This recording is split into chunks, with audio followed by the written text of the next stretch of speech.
Hey, everybody, and welcome to the 5 Bytes Podcast. I'm your host, Rory Monahan, and let's get into some of the latest enterprise IT news. First up this week, BleepyComputer.com reported that a suspected Chinese state backed hacking group has been quietly exploiting a critical Dell security flaw in zero day attacks that started all the way back in mid 2024. Security researchers from Mandiant and the Google Threat Group revealed that the UNC 6201 group exploited a maximum severity hard coded credential vulnerability, which was tracked as CVE 2026 22769, which was in the Dell Recover Point for Virtual Machines product, a solution used for VMware virtual machine backup and recovery. The Dell advisory suggested, quote, Dell Recover Point for virtual machines versions prior to 6.0.3.1 Hotfix 1 contains a hard-coded credential vulnerability. This is considered critical as an unauthenticated remote attacker with knowledge of the hard-coded credential could potentially exploit this vulnerability, leading to unauthorized access to the underlying operating system and root level persistence. Dell recommends that customers upgrade or apply one of the remediations as soon as possible. End quote. A little bit silly in this day and age that there was a hard-coded weak password in the product, but also not surprising at the same time, I guess. But it's reported that once inside a victim's network, the group deployed several malware payloads, including newly identified backdoor malware called Grimbolt. And this one was written in C# and built using a relatively new compilation technique. And the malware is designed to be faster and harder to analyze than its predecessor, which was a backdoor called Brickstorm. It's reported that the attackers used novel techniques to burrow deeper into victims' virtualized infrastructure, including creating hidden network interfaces on VMware ESXi servers to move stealthily across victims' networks. And to block ongoing CVE 2026 22769 attacks, Dell customers are advised to follow their remediation guidance that they shared and published along with the security advisory, which I will link with this episode of the podcast, which is episode 427. And you can find that at 5bytespodcast.com for your own reference. In an update to a recent story that I've covered on the last couple episodes of the podcast, BleepyComputer.com has reported that Notepad++ has now adopted a double lock design for its update mechanism to address recently exploited security gaps that resulted in a supply chain compromise. The new mechanism landed in Notepad++ version 8.9.2, and it was announced this week, although work on it began all the way back with version 8.8.9, which I think was released back in December and was recommended for people to go to all the way back then. The second part of the double lock system is checking the signed XML from the notepad-plus-plus.org domain. And in practice, this means that the XML file returns from the update service and is digitally signed. The combination of the two verification mechanisms adds to a more robust and effectively unexploitable update process, says the team behind Notepad++. Apart from the newly introduced security measures, the project immediately switched to a different hosting provider, rotated credentials, and fixed flaws exploited in the discovered attacks. So, kudos to the Notepad++ team for moving on this and taking quite decisive action. The recommended action for all Notepad++ users, according to BleepyComputer.com, is to now upgrade to version 8.9.2 and ensure that installers are always downloaded from the official domain of notepad-plus-plus.org. So once again, they're now digitally signing this XML file.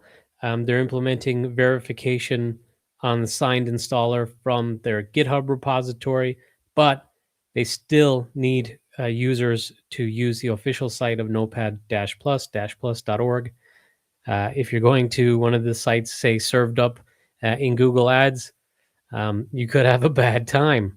I would say there was a little bit of ambulance chasing going on with the Notepad++ issue and update mechanism, with people saying, hey, this is why you shouldn't trust open source software. This is why you should disable auto updates and so on. I kind of agree with some of it. The idea of having auto updates enabled in large enterprises is kind of mind boggling. But at the same time, there are so frequent vulnerabilities being reported and such frequent application updates that doing intake, discovery, packaging, and then deployment is pretty much unsustainable for all the applications an organization might have. But there are ways, I guess, to automate the process while still having visibility and control that enterprises should likely be considering. In another follow up to a story reported on this podcast before about Romania's national oil pipeline operator, Conpet, being hit by a cyber attack, well, Conpet has acknowledged this breach and has cautioned that the compromised data may be exploited for fraudulent activities. So, if you have contracts or anything tied to Conpet, you're advised to err on the side of caution in case there's any like social engineering attempts against these people who may be aligned with Compet. So be wary of any urgent requests over the phone, email, or any other communication channels for the foreseeable future. And it kind of sounds like they're still investigating, so there could be more to this story in the coming weeks. Last week, the US CISA ordered US government agencies to secure their systems against a critical Microsoft Configuration Manager vulnerability patched in October of 2024, which is now being exploited in attacks. This one was tracked as CVE 2024 43468 and was reported by Synactive. And it's a SQL injection vulnerability that allows remote attackers with no privileges to gain code execution and run arbitrary commands with the highest level of privileges on the server and or the underlying Microsoft Configuration Manager site database. The US CISA has now flagged this vulnerability as actively exploited in the wild and has ordered federal civilian executive branch agencies to patch their systems by March 5th as mandated by an operational directive. They said in their advisory, quote, "These types of vulnerabilities are frequent attack vectors for malicious cyber actors and pose significant risks to the federal enterprise. Apply mitigations per vendor instructions, follow applicable BOD 2201, which again, by the way, is that operational directive, for cloud services, or discontinue use of the product if mitigations are unavailable," end quote. Even though that directive applies only to federal agencies, the US CISA has encouraged all network defenders, including those in the private sector, to secure their devices against ongoing attacks leveraging this vulnerability as soon as possible. NeoWin.net has reported that Microsoft have unveiled a new library management experience in Defender that offers a centralized interface where security teams can upload files, scripts, and other assets in a streamlined manner. This approach emphasizes proactive behavior that reduces dependencies and improves readiness and visibility, according to the report. There are lots of capabilities available in this library management, including centralized management of assets in live response scenarios that allows bulk upload and cleanup. Customers also have the option to preemptively upload PowerShell scripts and batch files, so they are immediately accessible should the need arise. And the content of scripts is directly viewable in the portal as well, so you don't need to download dedicated tooling. Microsoft has also integrated Security Copilot into library management, and they say it's capable of providing summarized behavior descriptions, security relevant insights, execution risk context, and more. And this is now available to enterprise customers.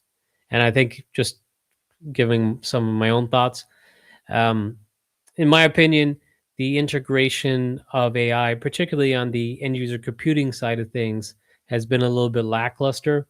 But on the monitoring and the security side of things, it's been a little bit better.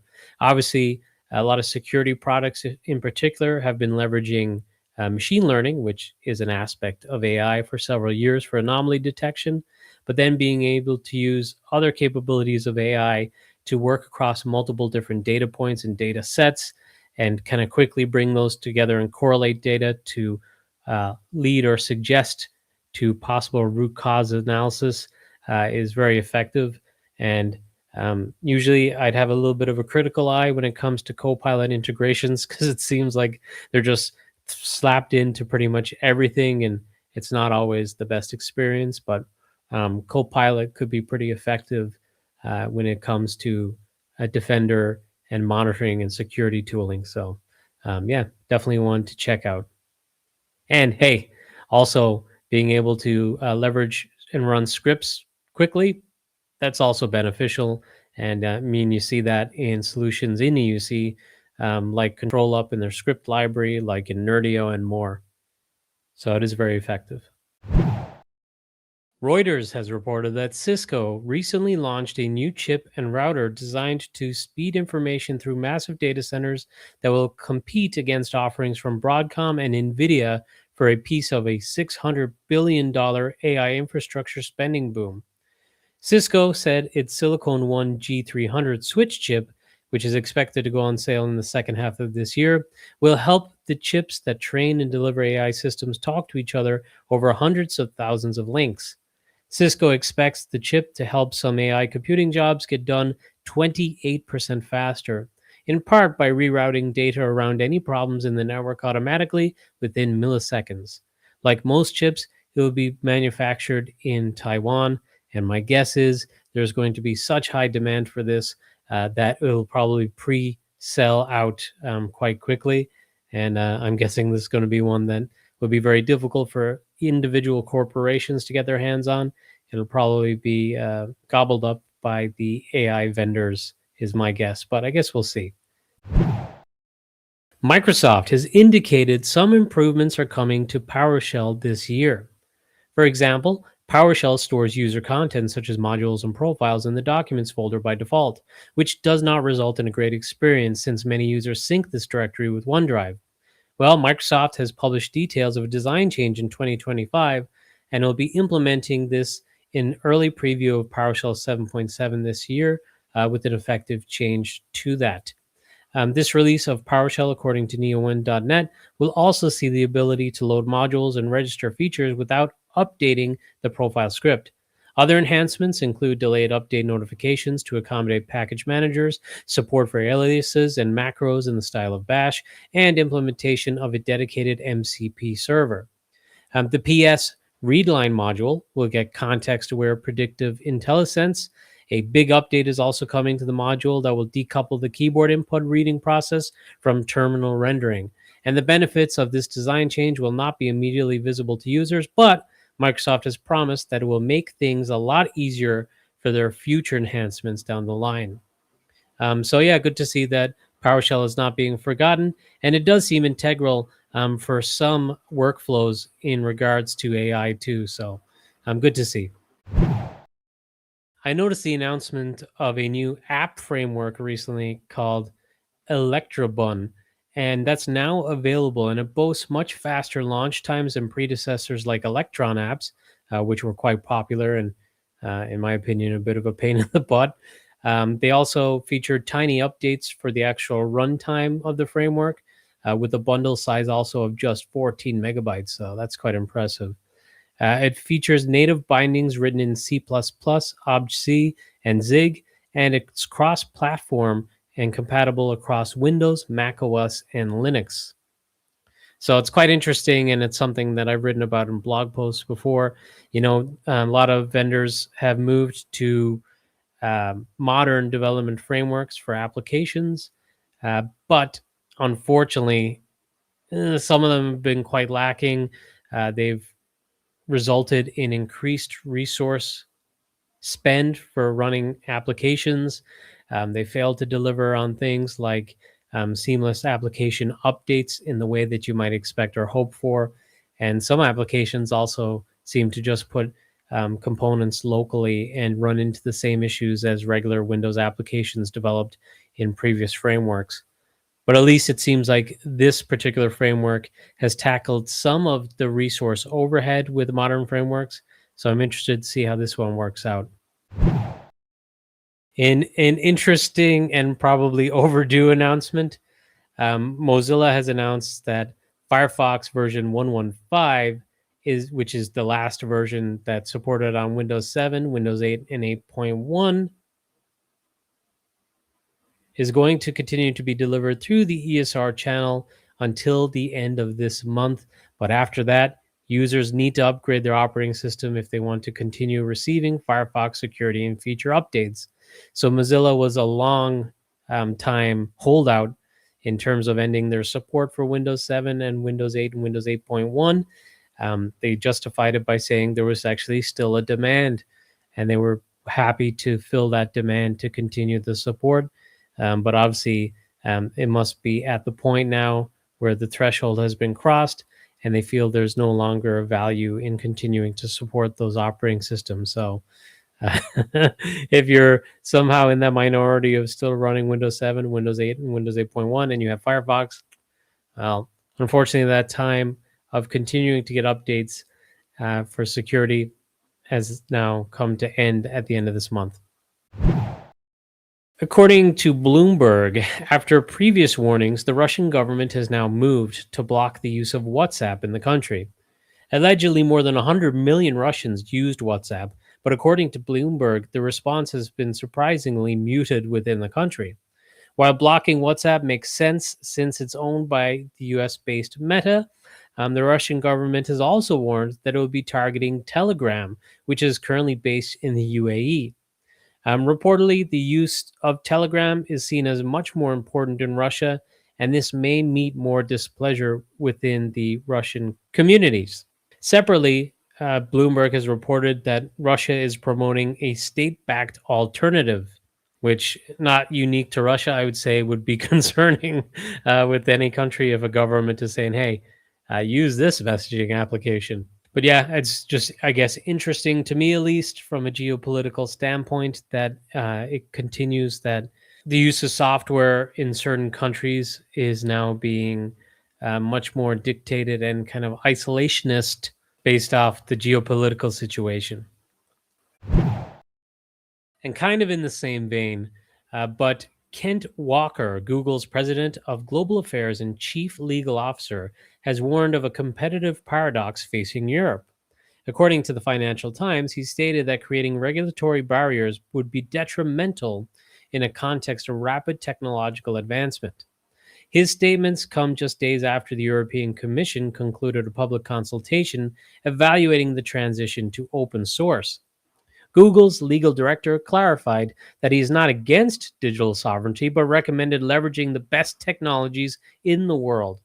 Walker suggested that American companies could collaborate with European companies to implement measures that guarantee data protection. Local management or servers in Europe to store information are some of the options. Now, I would maybe just interject, based off of covering news stories over the last few years, that the US Cloud Act kind of circumvents that data sovereignty, because if it's a US company like Google, they can be legally obliged to provide data that's stored within European data centers too. So it's not as straightforward as one might think. The report also suggests that the US is preparing a technological sovereignty package to eliminate dependence on third party software such as Google. And after analyzing proposals, it concluded that reliance on external suppliers for critical infrastructure entails economic risks and represents vulnerabilities. The strategy focuses not only on regulation, but also on the adoption of open source to achieve digital sovereignty. But according to Google, this change would represent a problem for users. Walker stated that the market moves faster than the laws and warns that regulatory friction will only leave European consumers and businesses behind in the most competitive technological transition that we've ever seen. And as it did with the DMA and other laws, Google is playing on fear. Kent Walker suggested that this initiative would stifle innovation and deny people access to the best digital tools.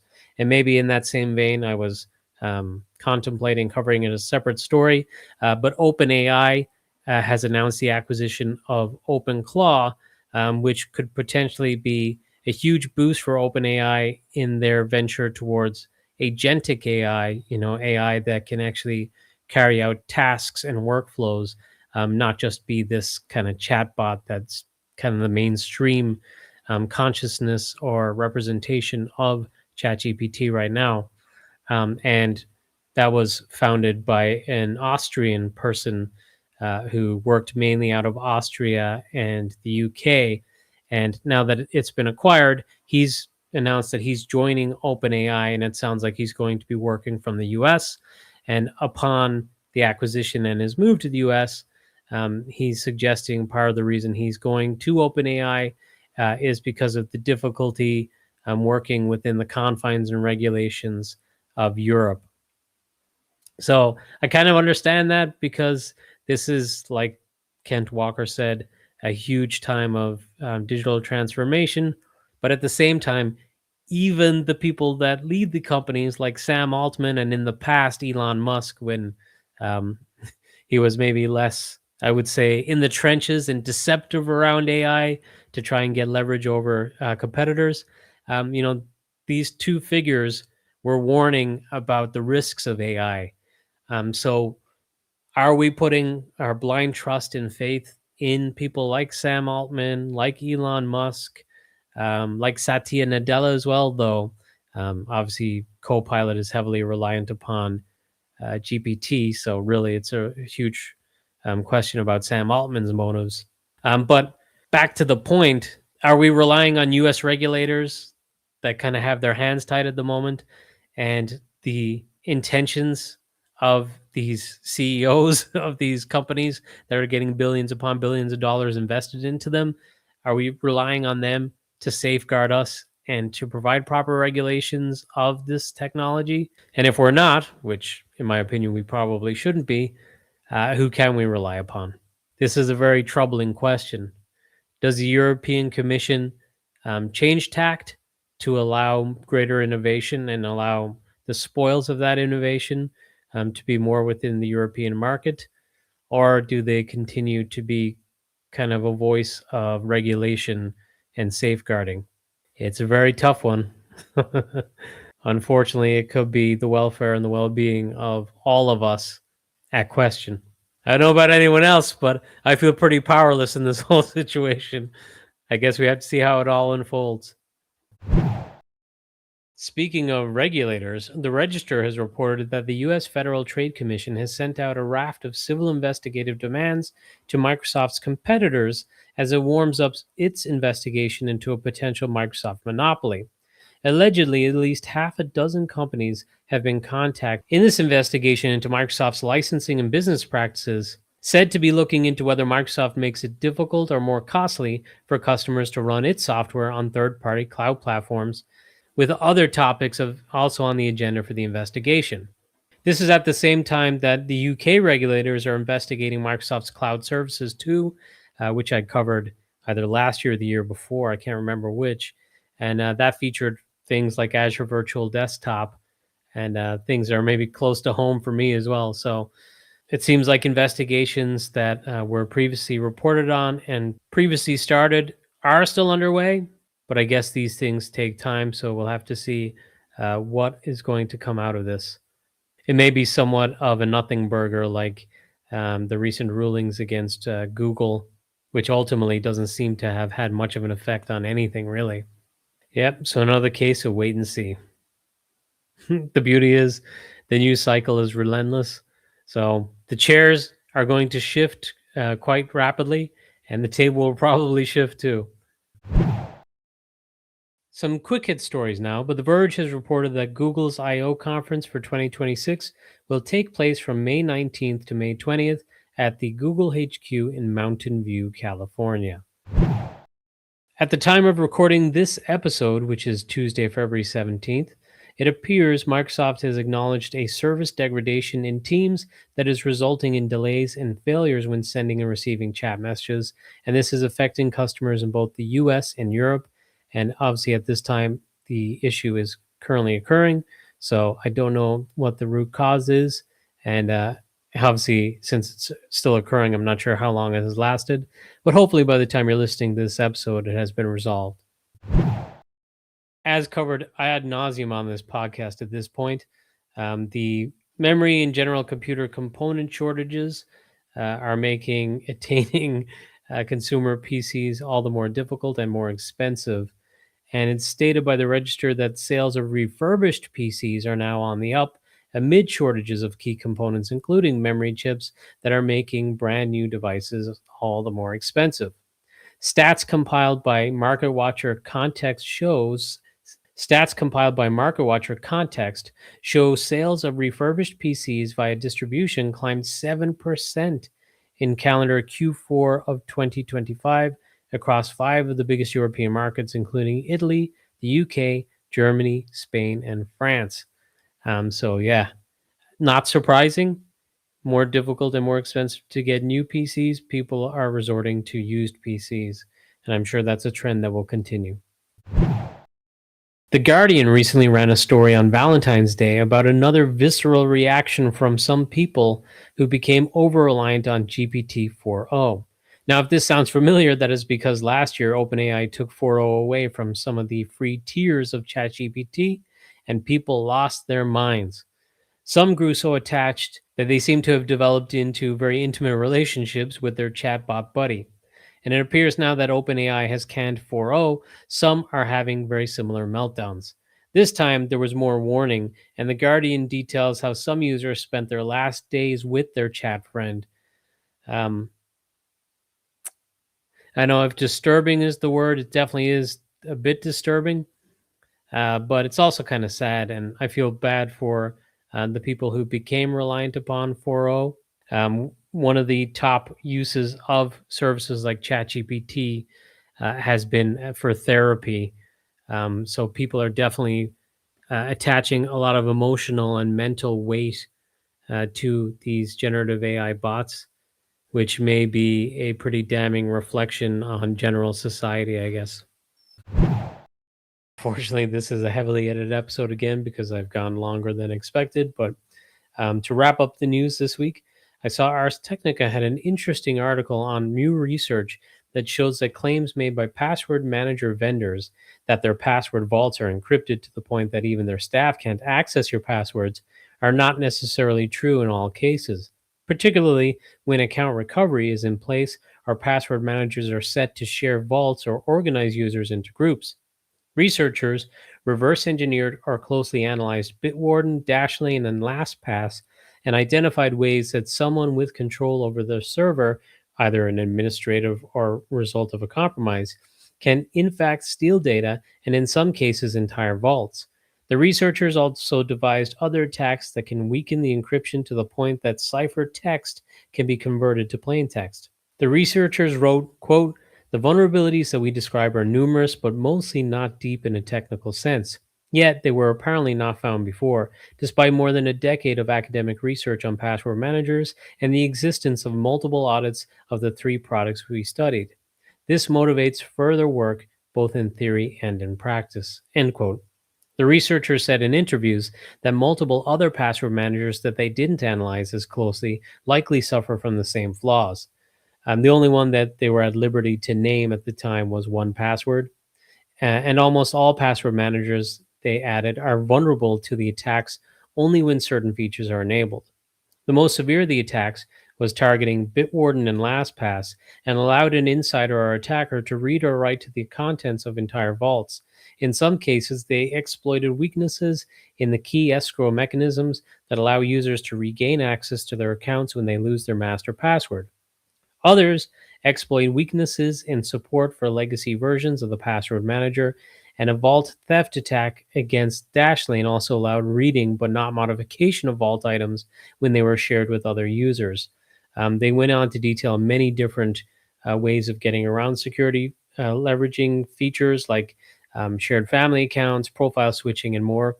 It's an extensive article, so if you want to read more for yourself, I highly suggest it. You can find that link with this episode, which again is episode 427, and you'll find that at 5bytespodcast.com. But now, this episode's scripts, tricks, and tips. First tip is a blog post by Electrobun, which is around how to deactivate application registrations in Microsoft Entra ID. And it looks like there's new features and capabilities to achieve this within Entra ID, and this blog post will detail some of those features and how they can be used. Next up, I saw a really interesting article, which I think, to be honest, originated from the Register, but I read it on a site called bitewire.press, but it was around a story of an administrative nightmare where a putty broadcast was used to wipe production machines on a wide scale. So essentially, a command was issued to production that was supposed to be limited, and it hit a lot of machines.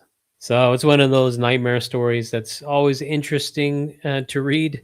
They don't happen all the time, but frequently enough that I see stories like this a few times a year. Definitely a cautionary tale. And finally, the Cloudpaging user group is going to take place on the 26th of February. This is an online user group. It's free to join and anyone can join. So if you're interested, I'll share a link to register and we'll be covering what's new with Numescent, what the recent developments are, what's coming up in the near future, and that sort of thing. As well as there's going to be a community session by Austin Wall and Mitchell Paris around some of their tooling and automation that they use in their respective organizations. But that's it for me. Thank you so much for listening as always. Catch you next week.